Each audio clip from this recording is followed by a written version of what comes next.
사람들은 문제가 생겼을 때 그것을 잘 해결할 수 있기를 바라요. 병이 들었으면 빨리 고치기를 바라고, 사업이 잘 안 되면 그 사업을 어떻게 하면 정상 궤도에 올려놓을 수 있을지 고민하게 돼요. 그죠? 다들 그 문제 해결 능력을 가지는 거를 최대의 그런 그 관건으로 보는 겁니다. 그래서 학교도 다니는 거고, 그래서 컨설팅도 받는 거고, 그죠? 문제를 해결하는 것이 그게 중요한 거예요. 그런데 오늘 성경을 읽어보면 문제 해결하는 게 다가 아니다. 성경은 그렇게 말씀하시고 있어요. 문제 해결하는 게. 나에게 당면에 있는 그런 문제들을 그냥 해결했다고 해서 해결되는 것이 다 아니다는 거예요.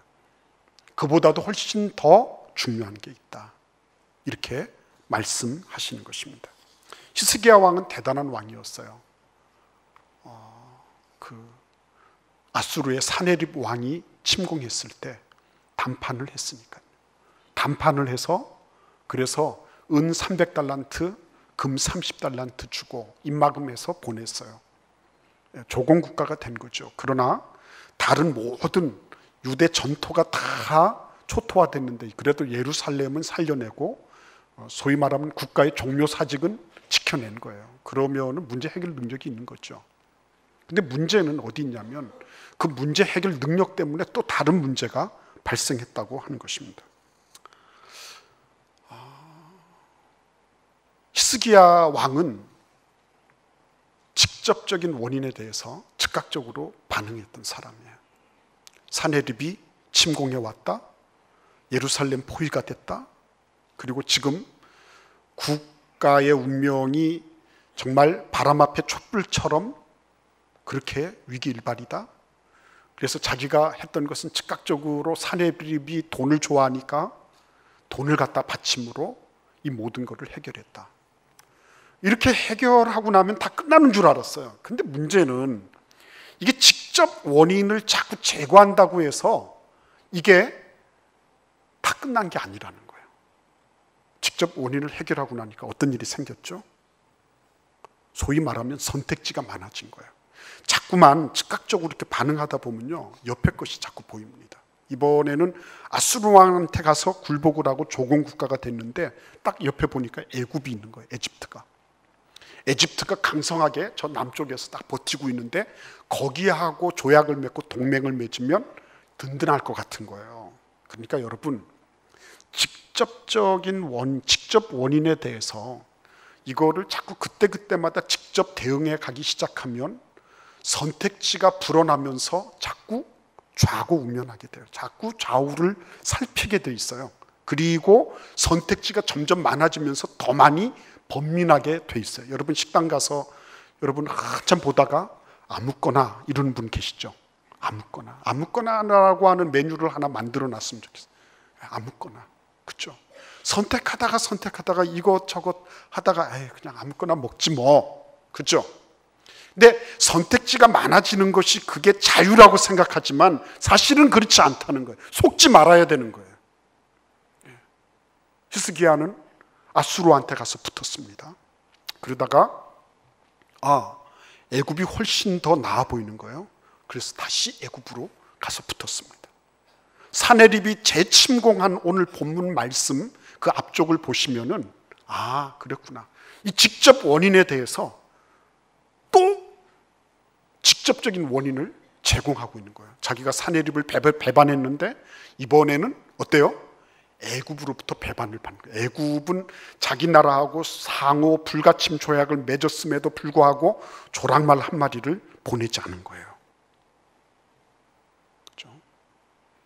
그러니까 여러분, 우리는 근본 원인을 히스기야가 생각하지 못했다는 거. 근본 원인을 제거하려고 하기보다는 직접 원인을 제거하기 위해서 동분서주하다가 지금 마침내는 어떻게 해요? 막다른 골목까지 오게 된 거예요. 우리 같이 한번 1절을 읽어보도록 하겠습니다. 히스기야 왕이 듣고 그 옷을 찢고 굵은 배를 두르고 여호와의 전에 들어가서, 여러분 히스기야가 지금 굵은 배를 두르고 옷을 찍고 여호와의 전에 들어갔다고 하는 거는 뭘 의미하는 겁니까? 하나님 앞에 이제는 정말 하나님, 내 인생 막장입니다. 우리 유다 왕국이 드디어 막다른 골목에 이르렀습니다. 나는 이제는 더 이상의 카드가 없습니다 라고 고백하는 것과 같은 거예요. 하나님의 전에 들어간 거예요. 근데 여러분 한번 생각해 보셨습니까? 하나님의 전에 이렇게 들어간다 그랬을 때 하나님은 어떤 마음이셨을까요? 여러분, 우리가 자꾸 역지사지하자 그러잖아요, 그렇죠? 근데 하나님은 어떤 마음이셨을까요? 여러분, 우리가 인간적으로 생각해도 그렇지 않습니까? 너는 네 할 일 다 해놓고 네가 지금 추구할 거, 자기 카드, 자기 꼼수 다 해놓고 해도 안 되니까, 그러니까 어떻게 해요? 이제는 나를 찾는구나, 참 괘씸하기 짝이 없구나, 그렇죠? 먼저 그의 나라와 그의 의를 구하라, 이런 거는 뭐 안중에도 없는 거예요. 하나님을 먼저 구하는 것에 대해서는 아무런 생각이 없었던 거예요, 히스기야가. 그 영명하고 다윗과 같이 하나님 앞에서 정직하게 행했던 거의 유일한 인물이거든요, 유다 왕들 가운데서. 근데 그는 다윗처럼 그렇게 처음 출발은 참 좋았는데 지금 자기에게 피부적으로 와서 닿는 이런 문제들이 생겼을 때 그냥 직접적인 원인, 직접 원인만 제거하려고 그렇게 하다 보니까 계속적으로 자꾸 불어나는 이런 것들을 감당을 해낼 수가 없었어요. 그래서 마침내 어디로 왔어요? 하나님의 성전으로 들어오게 되었습니다. 와, 여러분, 성전 들어갈 때 이 히스기야 왕의 모습은 어땠을까요?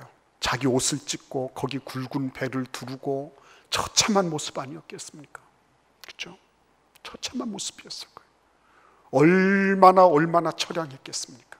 이제는 자기가 한번 잘못해가지고 온 나라가 지금 다 초토화되게 생겼어요. 다 괴멸되게 된 거예요.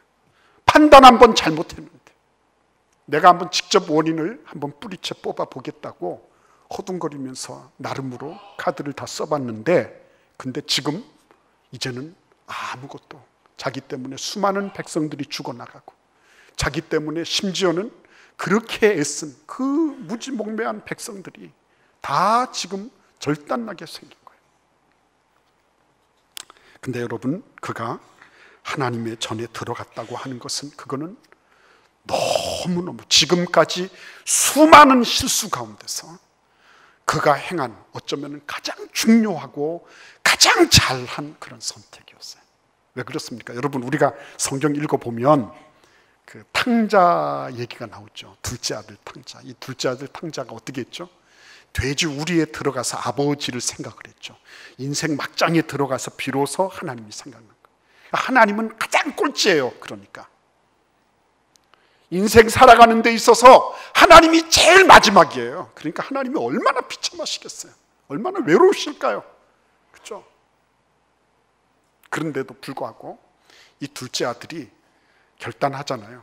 우리 집에 있는 하인들도 적어도 이 돼지 우리에서 내가 지금 돼지하고 돼지 죽을 얼마나 더 먹을까, 이거를 지금 서로 경쟁하고 있는 나보다는 훨씬 낫다, 이렇게 생각한 거예요. 그래서 그가 어떻게 했습니까? 아버지 집으로 돌아가잖아요. 제일 잘한 선택이, 제일 잘한 선택. 지금까지 다 아버지 가산 다 말아 드시고, 그리고 자기가 이 세상의 그 죄악과 인간이라는 것이 어떤 것인지 그 막장을 다 맛보고 난 다음에 아무것도 없는데, 근데 어디로 가요? 아버지 집으로 돌아가는 거. 최고 최상의 선택이었어요. 그렇죠? 히스기야가 하나님의 성전을 향하여 찾아 들어간 거. 이것은 뭘 의미하는 겁니까? 단순하게 왕궁에서부터 이 성전으로 그냥 공간 이동을 했다, 이 정도가 아니에요. 그의 무게 중심이, 그의 인격과 그의 전 존재의 중심이 영적으로 탈바꿈했다는 것을 의미하는 거예요. 영적으로. 이제 지금까지 뒤틀어져 있고 엉망진창이 되어 있었던 우선순위를 바르게 잡는 그런 첫걸음이 하나님의 성전으로 들어가서 기도하는 거였어요. 이렇게 될 때 그가 뭘 생각했을 것 같아요? 저는 아마도 북이스라엘과 남유다 사이는 항상 으르렁거리고 그리고 서로 견제하고 그랬기 때문에 갈등 관계에 있었기 때문에 그들은 서로의 왕조에 대해서 깊은 관심을 가지고 있었을 게 틀림이 없어요. 근데 여러분, 아합 왕과 같은 그런 참 사악하고 못된 왕도 말이죠, 엘리야가 너 이제는 죽을 거야, 너 이제는 더 이상 하나님의 긍휼과 자비의 대상에서 너는 더 이상 존재하지 못할 거야. 그랬을 때 아합이 갑자기 이 사람이 이상해졌어요. 그 엘리야의 말씀을 듣고 그리고는 자기가 굵은 배를 입고 그리고 아주 처량하게 아주 겸손하게 그러면서 하나님 앞에 그리고 다니고 있는 거야. 하나님께서 그걸 보시고는 그래, 내가 아합이 내 앞에서 겸비하게 행하는 것을 보고 내 마음을 바꾸었다. 아합의 시대에는 내가 얘기했던 그런 형벌을 내리지 않겠다. 그렇게 하나님이 마음을 바꿔주시는 거예요. 히스기야의 마음속에 계속적으로 움직였던 게 그게 뭘까? 그죠? 직접 원인을 제거하기 위해서 그렇게 노력했지만 그는 근본 원인을 제거하는 데 실패했던 거예요. 근데 그의 삶 속에서 계속 작은 연한 싹처럼 움솟고 있었던 게 있었는데, 그래, 하나님께로 가는 거는 되는 거구나, 하나님께로 가는 거는 열려 있는 거구나. 에집트도 남 몰라라 하고 자기들 안에서도 어떤 힘과 능력도 더 이상 나타낼 게 없어요. 내놓을 게 없어요. 그런데 오직 하나님만은 열려 계신 거예요. 하나님만. 둘째 아들 탕자가 돌아올 때도 그 아버지는 가슴을 활짝 열고 두 손을 활짝 펴고 그 아들을 받아들였어요. 그런데 이번에도 히스기야가 성전으로 들어갈 때, 야, 너 이제 오냐? 너 너무 늦지 않았니? 너는 일말의 양심도 없냐? 너는 그런 어떤 사회적인 그런 게 맥락이 없니? 너 그렇게 뻔뻔해서 어떻게 할래? 이렇게 하지 않으셨어요. 하나님께로 나아가는 데는 어떤 제약도 없는 거예요. 그 사람이 지금까지 무엇을 했든지, 그 사람이 지금까지 어떤 실패를 했든지 어떤 실수를 했든지 관계없어요. 하나님께로 나아가는 길은 열려 있는 거예요. 언제든지 열려 있는 거예요. 그뿐만 아니에요. 오늘 그 2절 말씀을 함께 읽어보도록 하겠습니다. 왕궁의 책임자인 엘리야김과 서기관 셈나와 제사장 중 장로들에게 굵은 배를 둘러서 아모스의 아들 선지자 이사야에게로 보내매. 여러분 가만히 한번 보십시오. 이사야에게로 보내서 뭘 했는 줄 압니까? 거기 4절, 5절 말씀, 4절 말씀에 보시면 이렇게 기록되어 있어요. 이제 이 사람들을 보내면서 얘기를 하는 겁니다. 랍사게가 그의 주 아수르 왕의 보냄을 받고 와서 살아계신 하나님을 비방하였으니 당신의 하나님 여호와께서 혹시 그의 말을 들으셨을지라. 당신의 하나님 여호와께서 그 들으신 말 때문에 꾸짖으실 듯하니 당신은 이 남아있는 자들을 위하여 기도하소서. 지금까지 안 보였어요. 누가 안 보였어요? 이사야가 안 보였어요. 이사야가 갑자기 이사 왔습니까? 아니에요. 그전에도 계속 있었어요. 근데 지금 막장에 와서 보니까 아무도 도와줄 사람이 없네요.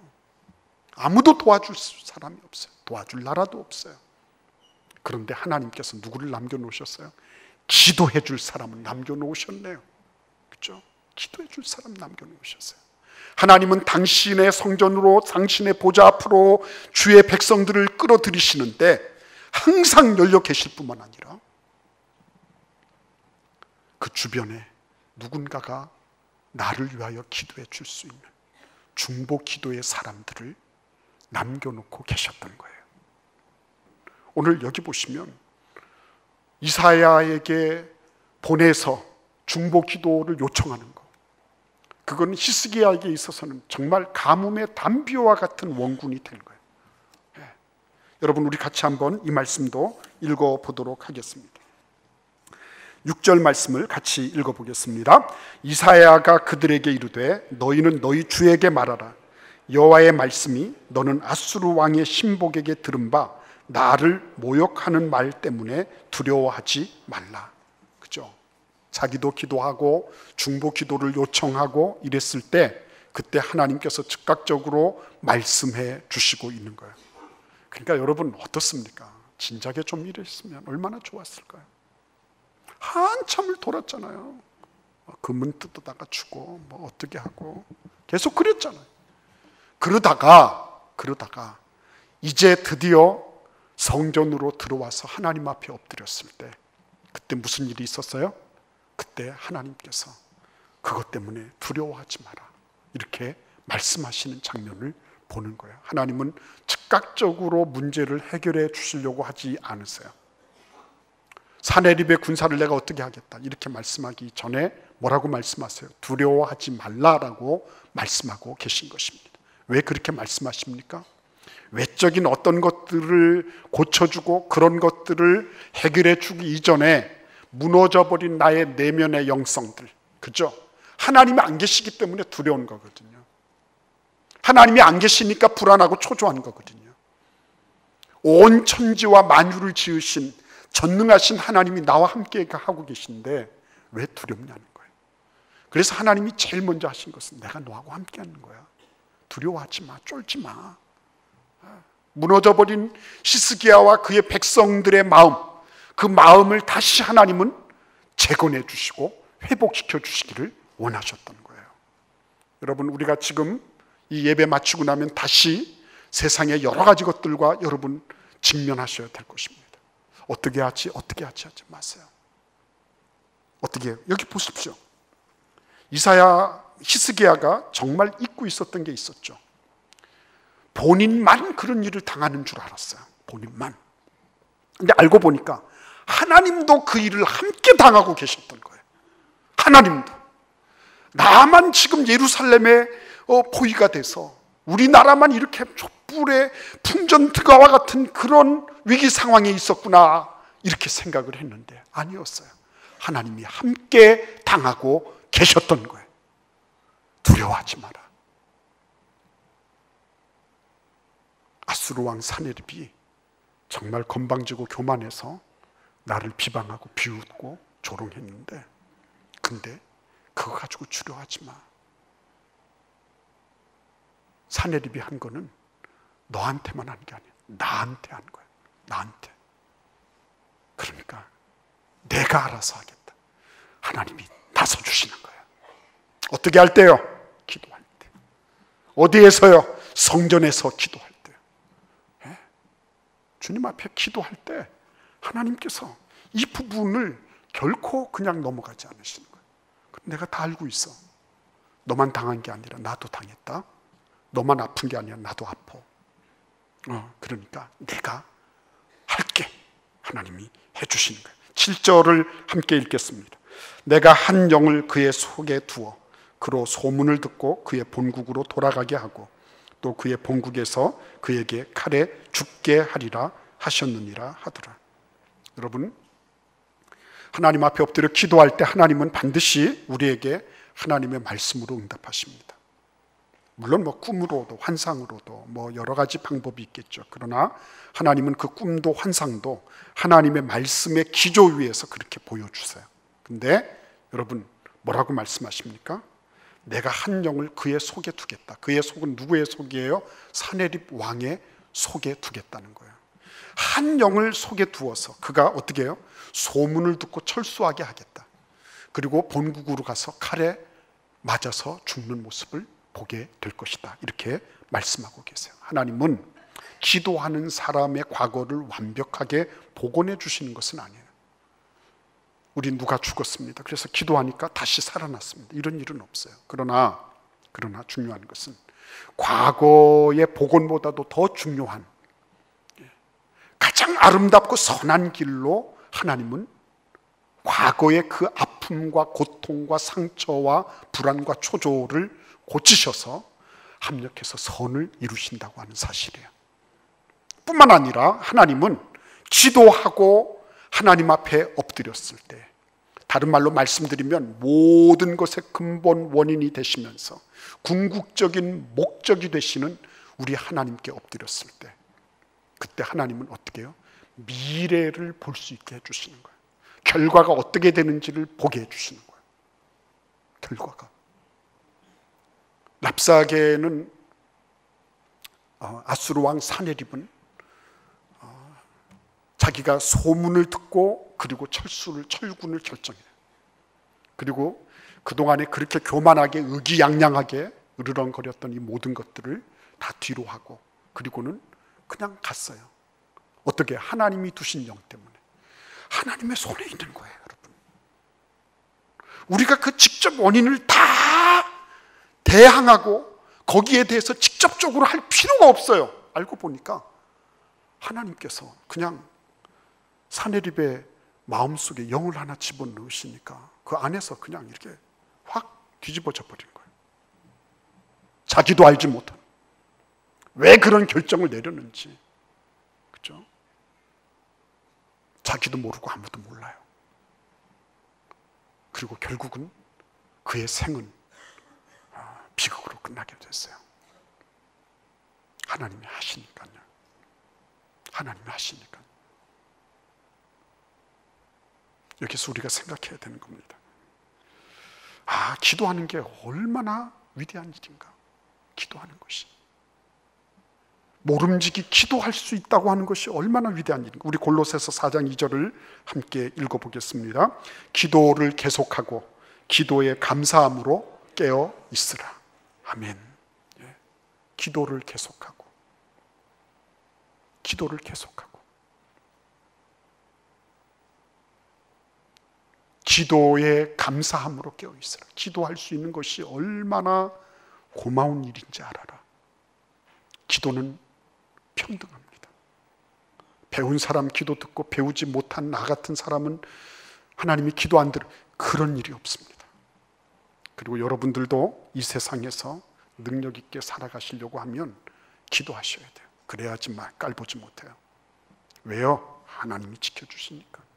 하나님이 하세요. 하나님이 보호하시고 하나님이 이끌어주시고 하나님이 과거에 그 어떤 엉클어졌던 것들도 시간에 제약받지 않으시는 하나님께서 가장 아름답게 회복시켜 주시고 미래의 그 어떤 것도 하나님께서 그의 손을 붙잡으시고 해결해 가시는 거예요. 그래서 기도는 위대한 것입니다. 기도하라 해서 기도하는 거 우스운 거예요. 저는 지금도 막 어떻게 하면 기도할 수 있을까? 시간이 나고 짬이 나면 기도하는 시간을 찾아 헤맸던 우리 친구 생각나요. 진짜 훌륭한 친구였어요. 나도 그런 친구를 닮아가고 싶어요. 여러분, 오늘 여러분은 지금 어디에 계십니까? 에덴 동산에서 하나님께서 물으셨어요. 너 어디 있냐고. 공간적으로 네가 어디 있느냐 이건 물으신 게 아니에요. 너의 영적인, 너의 인격적인 그런 존재가 지금 어디에 위치되어 있냐는 거예요.